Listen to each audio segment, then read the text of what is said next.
Next will be Michelle and Thrawn Toftely talking about res judicata. Good afternoon, everyone. Michelle and I are coming to this conference to briefly talk about res judicata, the business plan we submitted to the Sink or Swim contest in 2010 and the human IPO favorite. We proposed res judicata with the idea that it would be used as a mechanism to easily create new methods of governance and also be an easy way to import winning ideas to governments willing to try them out. Anyone who has heard Patrick Friedman's speeches regarding seasteading knows what the current perils of government are.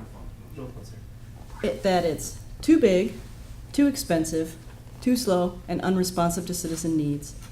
With res judicata, we propose a virtualization and automation of most government services, including judicial matters. By fully virtualizing and automating government processes, res judicata would minimize government's footprint on society, allow for customization of the user experience, allow governments to more easily respond to citizen needs, allow for increased competition between jurisdictions, and speed up the time it takes for decisions to be made. Our idea is to use intelligent automation to augment or supplant government processes and decision-making. But at this point, you're probably asking yourself, why a seastead? This proposal doesn't really require a seastead to function. When we created res judicata, we were looking for a seastead business model that would from two perspectives. One, what can a seastead offer this business that it cannot get from elsewhere? And two, what can this business offer a seastead that it cannot easily attain for itself? Regarding the first question, a seastead has two assets that tend to be overlooked: political isolation and physical isolation. It is because of these two advantages that placing a government services provider on a seastead would be a good idea. The ability to set up anywhere on the ocean allows a seastead the independence to experiment without meddling from governments seeking to influence it. However, we think the second point is the most important takeaway from the sink or swim exercise.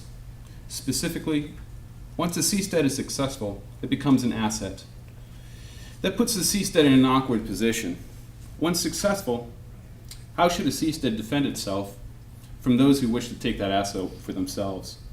One obvious solution is to create a defense force, but such a force would be expensive to maintain and would never really be a match to a determined aggressor.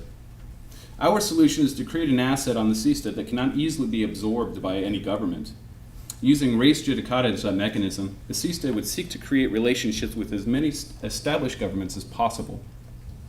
This would create a situation where no single government would be able to or want to attempt to take the seastead because they either have their own services provided by it or fear that such an action would provoke another nation state to forcibly stop them because it is a client of the seastead. By working in this way, the seastead will provide services for the various nation states so they can cut costs and reduce the tax burden on their citizens. At the same time, the seastead gets a tacit defense from the community of nation states as a whole.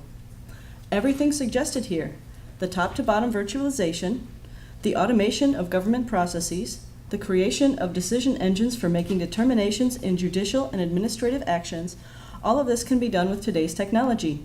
There is nothing new to invent. Using res judicata, a government could literally flip a switch and have most of its functions delivered to its citizens in this way.